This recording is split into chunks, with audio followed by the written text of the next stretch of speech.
Hello, friends. This is a story from a friend's collection. This is also the cover story for our 2023 Pride Month issue. So we asked a friend to write a very special kind of wedding story, the kind that has stuck with us long after we read it. Without further ado, I present to you Emily and Sarah's wedding story. Cherry blossoms drifted through the breeze, landing on white tablecloths and guest shoulders. Emily wore an ivory jumpsuit with lace along the collar, while Sarah wore a flowing champagne satin dress that shimmered with every step. If you love our content, please consider supporting us for exclusive perks such as behind-the-scenes content, early access to videos, and more. Until next time, take care. When Sarah walked down the aisle, Emily felt the world narrow to only the two of them. Her heart pounded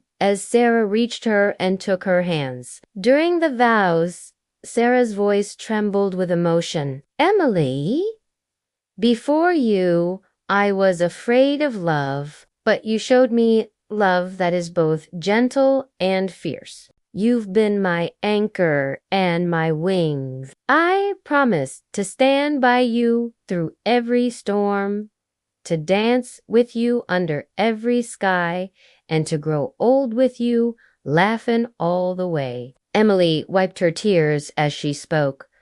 "Sarah, I spent so long hiding who I was, but you found me in that darkness and showed me light. I promise to love you fearlessly, to protect your dreams, and to kiss you goodnight for the rest of our lives." When they were pronounced wife and wife, they kissed to the sound of cheers and tears. That night, under fairy lights strung across the garden, Sarah rested her head on Emily's chest, listening to the strong, steady heartbeat that was now hers forever. "We're married," she whispered. Emily smiled softly. And this is just the beginning. Emily never believed in fairy tale weddings. Growing up in a small conservative town, she saw marriage as something that happened to other people. Q, how did you come up with the idea for this story? A, when brainstorming ideas for Pride Month, I wanted to write a feel-good wedding story because we don't get enough of those, especially not ones centered around Suffolk relationships. I also wanted to challenge some of the gender norms in wedding narratives without making it preachy, so I imagined a bride who didn't necessarily want to wear white or have a big traditional wedding. Q, who is your favorite character and why? A, I think I'm most like Sarah, actually. If we ignore the fact that she's a millionaire CEO, I really connected with her journey of learning to love and be open with her heart, even though she started off a bit guarded. Q, what was the most fun part of writing this story? A, getting to write the wedding scene was so fun. There's just something so exciting about weddings, even though I personally have no desire to get married. Q, is there a message or theme that you want readers to take away from the story? A, I hope readers can see themselves in the characters and root for their happily ever after. I also hope to normalize non-traditional weddings and partnerships. Love doesn't always look the same, and that's what makes it so beautiful. Women did it because they wanted someone to look after them, or because society would shame them for being single, or because having a husband and kids was what you did to make everyone else happy. Emily had just finished presenting her paper on inclusive policies for LGBTQ+ employees. Her hands still trembled as she gathered her notes when Sarah walked up to her with a bright, easy smile. "Hi, I'm Sarah.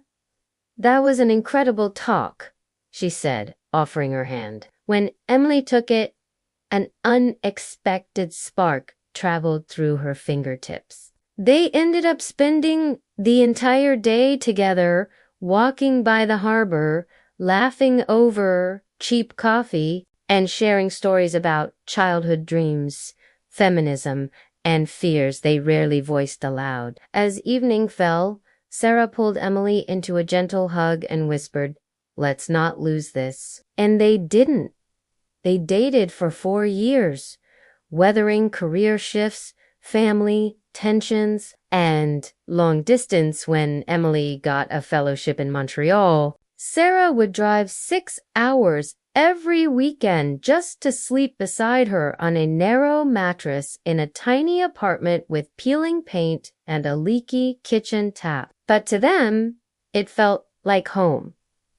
When Emily's fellowship ended, she returned to Toronto. That winter evening, as she walked out of Arrivals, she spotted Sarah holding a sign, "Welcome home, my love." Emily smiled, but before she could speak, Sarah dropped the sign and knelt on one knee, hands shaking as she opened a small velvet box. "Emily," she whispered, tears brimming in her eyes, "you are my home. You're my calm and my chaos, my laughter and my light. Will you marry me?" Tears slid down Emily's cheeks as people around them clapped. She dropped her bags and pulled Sarah up, whispering again and again, yes, it wasn't for her.